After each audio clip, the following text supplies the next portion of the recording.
Dalam tahun ke-7 zaman Yehu, Yoas menjadi raja dan 40 tahun lamanya ia memerintah di Yerusalem. Nama ibunya ialah Zibia dari Beersheba.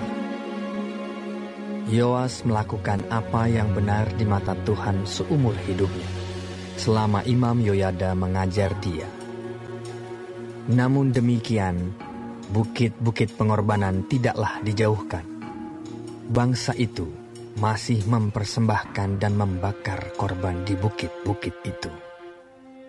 Berkatalah Yoas kepada para imam, segala uang yang dibawa ke dalam rumah Tuhan sebagai persembahan kudus, yakni uang masuk untuk pencatatan jiwa, uang tebusan jiwa menurut penilaian yang berlaku untuk seseorang, dan segala uang yang dibawa ke dalam rumah Tuhan karena dorongan hati seseorang, baiklah para imam sendiri menerimanya, masing-masing dari kenalannya, dan memakainya untuk memperbaiki yang rusak pada rumah itu, di mana saja terdapat kerusakan.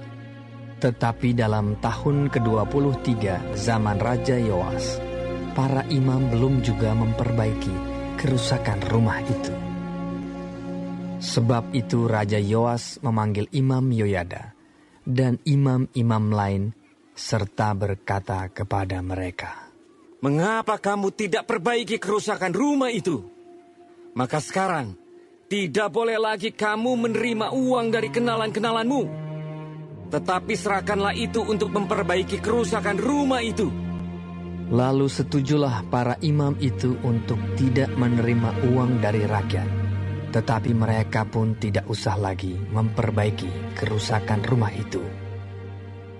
Kemudian Imam Yoyada mengambil sebuah peti, membuat lobang pada tutupnya dan menaruhnya di samping mezbah, di sebelah kanan apabila orang masuk ke rumah Tuhan. Para imam penjaga pintu menaruh ke dalamnya segala uang yang dibawa orang ke dalam rumah Tuhan. Dan apabila dilihat mereka bahwa sudah banyak uang dalam peti itu, maka datanglah panitera raja beserta imam besar, lalu membungkus dan menghitung uang yang terdapat dalam rumah Tuhan itu.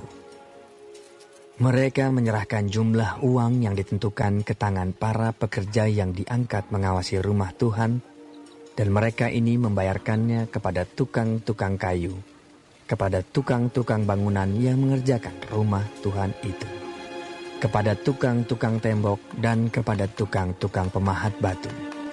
Mereka memakainya juga bagi pembelian kayu dan batu pahat untuk memperbaiki rumah Tuhan, dan bagi segala pengeluaran untuk memperbaiki rumah itu.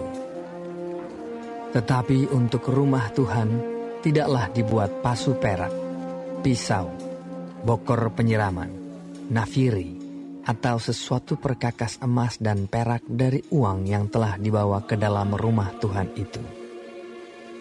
Melainkan mereka menyerahkannya kepada para pekerja, supaya dipakai memperbaiki rumah Tuhan. Mereka kemudian tidak mengadakan perhitungan dengan orang-orang yang diserahi uang itu untuk memberikannya kepada tukang-tukang, sebab mereka bekerja dengan jujur. Tetapi uang korban penebus salah dan uang korban penghapus dosa tidaklah dibawa ke dalam rumah Tuhan. Semuanya itu adalah bagian para imam. Pada waktu itu majulah Hazael, Raja Aram. Diperanginya lah Gad dan direbutnya. Kemudian Hazael berniat menyerang Yerusalem. Tetapi Yoas, Raja Yehuda, mengambil segala persembahan kudus yang telah dikuduskan oleh para leluhurnya, yakni Yosafat, Yoram, dan Ahazia, raja-raja Yehuda, dan persembahan-persembahan kudusnya sendiri, juga segala emas yang terdapat dalam perbendaharaan rumah Tuhan dan istana raja. Dikirimkannyalah semuanya itu kepada Hazael, Raja Aram, maka tidak jadi lagi Hazael menyerang Yerusalem. Selebihnya dari riwayat Yoas dan segala yang dilakukannya, bukankah semuanya itu tertulis dalam kitab sejarah raja-raja Yehuda? pegawai-pegawainya bangkit mengadakan persepakatan, lalu membunuh Yoas di rumah Milo yang letaknya di penurunan ke Sila.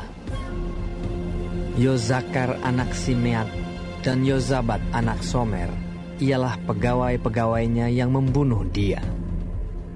Lalu ia dikuburkan di samping nenek moyangnya di kota Daud. Maka Amazia, anaknya, menjadi raja menggantikan dia.